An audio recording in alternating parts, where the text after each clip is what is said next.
Buongiorno dal TG2. Nella notte tra il 5 e il 6 di aprile di 11 anni fa, alle 3:32, il terremoto che fece 309 morti distruggendo l'Aquila e molti paesi abruzzesi. È il giorno del ricordo e del dolore che quest'anno però è fortemente condizionato dalle restrizioni per il coronavirus. In un messaggio il Presidente della Repubblica, Mattarella, torna a parlare della ricostruzione, definendola un impegno inderogabile. Luciano Gelfi.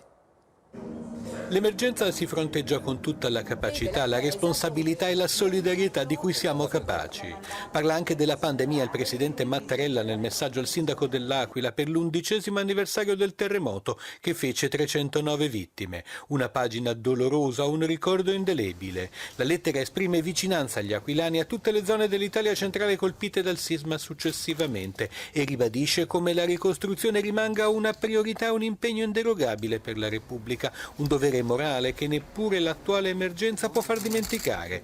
Risultati ce ne sono già stati, ma servono ancora dedizione, tenacia e lavoro. Mattarella ribadisce la sua convinzione che l'Italia abbia in sé le forze per farcela e anche la capacità di adattamento, la resilienza. Una volontà di futuro che ha radici antiche ed è sempre stata sostenuta da una convinta unità degli italiani.